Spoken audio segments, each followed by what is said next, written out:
মহামারীতে নিহত ২০ কোটি মানুষ।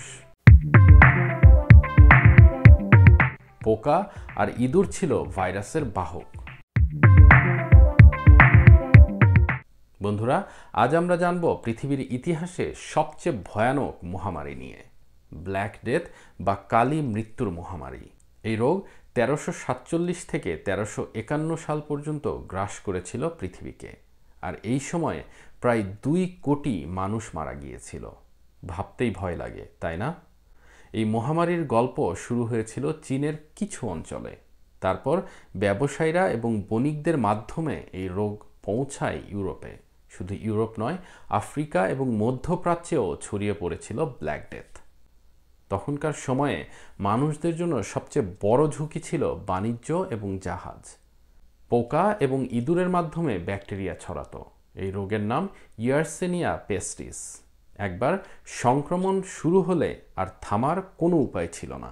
ব্ল্যাক ডেথ এই ভাইরাসটির মূলত কয়েকটি সিমটম ছিল: অধিক মাত্রার বমি, জ্বর, ত্বকে কালচে দাগ, আর সবচেয়ে ভয়ানক লিম্ফ নড ফুলে যাওয়া। মানুষ হঠাৎ করেই মরে যাচ্ছিল।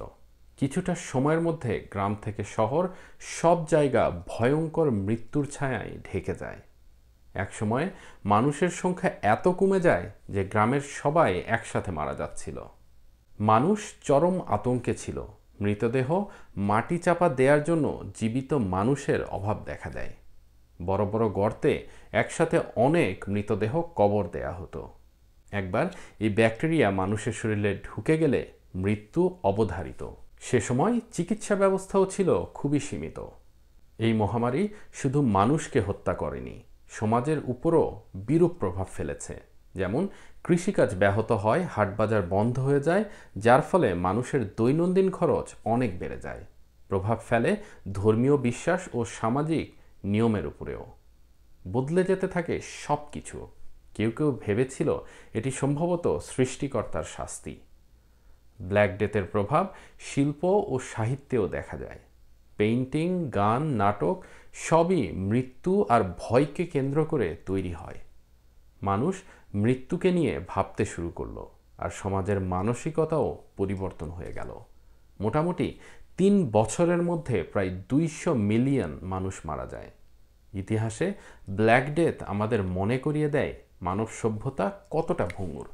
তবে এই মহামারীর পর চিকিৎসা ও স্বাস্থ্য ব্যবস্থা ক্রমশই উন্নত হতে থাকে। বন্ধুরা, এই ছিল ব্ল্যাক ডেথের গল্প। আশা করি ভিডিওটি দেখে আপনাদের নতুন কিছু তথ্য জানা হয়েছে। আর যদি ভিডিওটি পছন্দ হয়, লাইক ও সাবস্ক্রাইব করতে ভুলবেন না। আর কমেন্টে জানান কোন মহামারীর গল্প আপনি জানতে চান পরবর্তী ভিডিওতে। ধন্যবাদ সবাইকে।